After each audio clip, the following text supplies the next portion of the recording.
여기 한 천재 소년이 있습니다. 모두의 기대를 한 몸에 받았지만 결국 그 기대의 무게에 짓눌려 쓰러져간 소년이죠. 근데요, 이건 단순히 한 개인의 비극, 그런 이야기가 아니에요. 이건 바로 우리 모두에게 던지는 아주 날카로운 질문에 대한 이야기입니다. 헤르만 헤세의 소설 수레바퀴 아래서에 나오는 한마디인데요. 이게 단순한 충고가 아닙니다. 이건 말이죠. 개인의 영혼을 그냥 짓밟아버리는 거대한 사회적 압박, 그러니까 바로 그 수레바퀴의 무게를 경고하는 어떻게 보면 좀 섬뜩한 외침인 거죠. 자, 이 비극의 중심에는 소년이 한 명 있습니다. 바로 주인공 한스 기벨라트인데요. 지금부터 그의 이야기를 한번 따라가 보시죠. 한스는요, 정말 모두가 우러러보는 그런 신동이었어요. 작은 마을 전체의 희망이 이 소년의 어깨에 달려 있었다고 해도 과언이 아니었죠. 마을 사람들한테는 한스의 성공이 곧 자신들의 명예, 그런 거였거든요. 그렇게 모두의 기대를 한 몸에 받던 한스의 삶이 정말 놀라울 정도로 빠르게 무너져 내리기 시작합니다. 보세요. 처음엔 엘리트 신학교에 수석으로 입학하면서 탄탄대로를 걷는 듯했죠. 하지만 거기서 반항적인 친구를 만나면서 이 경직된 시스템에 의문을 품게 돼요. 결국 그 극심한 압박감을 이기지 못하고 신경쇠약으로 쓰러지고요. 끝에는 강물에서 비극적인 죽음을 맞이하게 됩니다. 결국 한스의 비극은요, 이게 단순히 개인의 선택 문제였을까요? 아니죠. 그는 어른들이 딱 정해놓은 성공이라는 궤도, 거기서 벗어나지 못하도록 끊임없이 압박하는 바로 그 시스템의 희생자였던 셈입니다. 그런데 말이죠. 한스의 가슴 아픈 이야기가 그냥 상상 속에서 만들어진 게 아니었습니다. 이 이야기의 뿌리는 놀랍게도 작가 자신의 삶에 아주 깊이 박혀 있었어요. 아니, 어떻게 이렇게까지 생생하게 고통을 묘사할 수 있었을까요? 그 답을 찾으려면요, 바로 작가 헤르만 헤세 자신을 들여다봐야 합니다. 정말 놀랍지 않나요?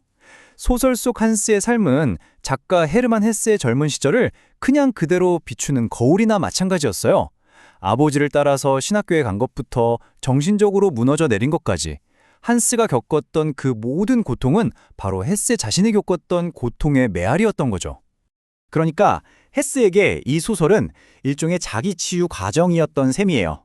글을 쓰면서 자신처럼 예민한 영혼이 이 획일적인 교육 시스템 안에서 얼마나 상처받고 어떻게 부서지는지 그걸 세상에 고발하고 싶었던 겁니다. 그리고 바로 이 경험이 헤세에게 평생의 화두를 던져주게 됩니다. 바로 개인의 정체성과 사회적 압박 사이의 갈등이라는 이 주제 말이죠.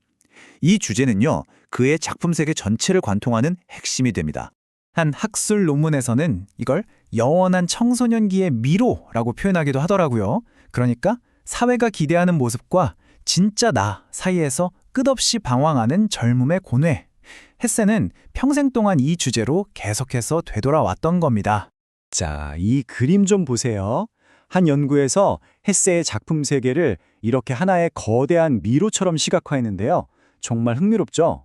그의 대표작들을 가만히 들여다보면 교육, 유대, 그리고 재생이라는 세 가지 핵심 주제가 서로 막 얽히고 설켜서 반복적으로 나타나는 걸 한눈에 볼 수 있습니다. 첫 번째 키워드는 바로 교육에 대한 비판입니다. 헤세에게 학교는 그냥 지식을 배우는 곳이 아니었어요. 오히려 상상력을 억누르고 개인을 획일적인 틀에 가둬버리는 아주 고통스러운 강제기관 같은 거였죠. 이게 바로 한스가 겪었던 비극의 시작점이기도 하고요. 다음은 유대입니다. 관계, 그러니까 사람 사이의 연결이죠.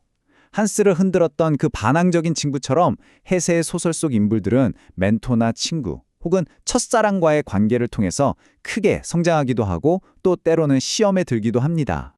그리고 마지막 키워드는 재생입니다. 다시 태어난다는 거죠. 비록 주인공 한스에게는 허락되지 않은 길이었지만 헤세는 작품을 통해서 계속해서 이야기해요. 깊은 위기 속에서도 과거와 단절하고 새로운 길을 찾을 수 있다는 그런 희망의 가능성을요. 결국 헤세의 이 모든 이야기들은 딱 두 가지 질문으로 모아집니다. 바로 나는 누구인가, 그리고 나는 이 세상에서 무엇을 해야 하는가. 이 두 가지 근본적인 질문들이야말로 그가 평생을 바쳐 탐험했던 미로의 가장 중심에 있었던 거죠. 자, 그렇다면 100년도 더 된 이 독일 소년의 이야기가 도대체 오늘날 우리에게 왜 여전히 중요할까요? 그 이유는 간단합니다. 그 수레바퀴가 지금도 바로 우리 곁에서 굴러가고 있기 때문이죠.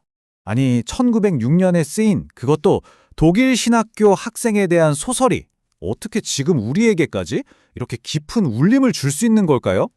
그건 바로 사회적 압박이라는 수레바퀴는 결코 멈추지 않기 때문입니다. 시대에 따라서 그 형태를 조금씩 바꿀 뿐이죠. 한번 생각해 보세요. 현대의 수레바퀴는 어떤 모습일까요?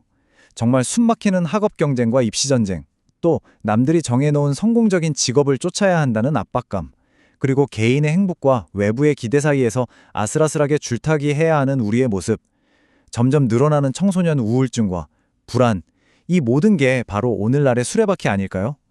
한스가 겪었던 고통이 지금도 너무나 익숙한 모습으로 반복되고 있는 겁니다. 소설에 보면 플라이크라는 늙은 구두장이가 나오는데요. 이 사람이 한스의 죽음을 보면서 이런 아주 뼈아픈 말을 남깁니다. 당신이나 나, 우리 모두 저 아이에게 일어난 일에 책임이 없다고 할 수 없을 겁니다. 결국 우리 사회 전체의 책임이라는 거죠. 헤세의 인물들은 그들 시대의 수레바퀴와 싸웠습니다. 그리고 이 소설은 마지막으로 우리에게 묻고 있습니다. 그렇다면 오늘날 우리는 어떤 수레바퀴 아래서 살아가고 있는 걸까요? 이 질문을 한번 곱씹어 보셨으면 합니다.